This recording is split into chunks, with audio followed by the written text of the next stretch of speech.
Hello, my name is Casey Barber, and today's question is over adverse reactions. So to start out, our question is, a physical therapist applies a dressing onto a patient's sacral ulcer. The patient starts to have an adverse reaction less than 10 minutes after a dressing was applied to a sacral pressure ulcer.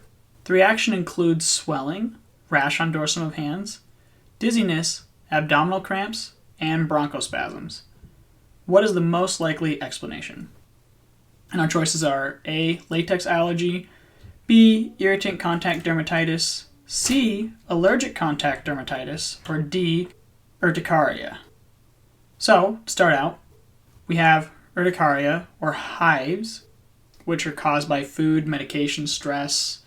We've all seen hives before. They're the little buildups of skin on people, right? It might look like dots or little blotches. It's normally itchy, red, raised skin / welted. And as you can see, here's kind of a little example. And they're very common. A lot of times they're seen with other skin conditions. Next, you have dermatitis. So dermatitis, there's allergic contact and irritant contact. Dermatitis is normally itchy, dry. It's red with some mild edema, so there might be a light swelling around the area.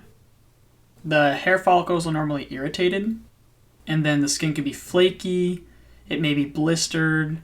The skin may be thickened. And so when coming back to this, irritant contact dermatitis is a non-immune modulated irritation of the skin, normally by a substance touching the skin, and so then the skin starts to overreact and thinks it needs to protect itself, and so it causes this inflammation response. However, it's not an allergy. This skin irritation is caused by contact strictly. Allergic contact dermatitis is delayed hypersensitivity. So it's a reaction that happens due to foreign substance coming in contact with your skin that you tend to be allergic to, like a chemical additive. So a lot of times it's going to be done with like adhesives, caused by adhesives, like when people use tape. Lastly, a latex allergy. So you're going to see possible throat swelling, difficulty breathing, itching, redness or rash, which is common on the hands, blisters, dizziness. As you can see, it's really close to dermatitis. In fact, dermatitis is kind of a general term, so some might classify the latex allergy as dermatitis. And then it's through direct contact or inhalation, so you can inhale particles or stuff, sometimes dust off of gloves, and this can cause irritation. It can also be direct contact, so having someone wearing gloves or you putting on gloves. Latex is in a lot of things, and so it's something to be aware of when you go to work with a patient. Are you going to use latex gloves or not? Okay, so we're back to the question. So now let's break it down. So 10 minutes. We know it only took 10 minutes for that reaction to happen.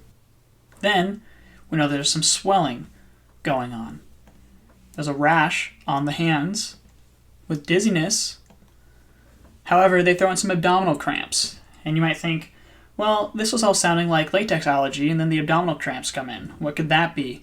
That's just a sign that they just throw in there. You can have cramps and stuff with some of these things, but they're really trying to throw this in to throw you off the trail.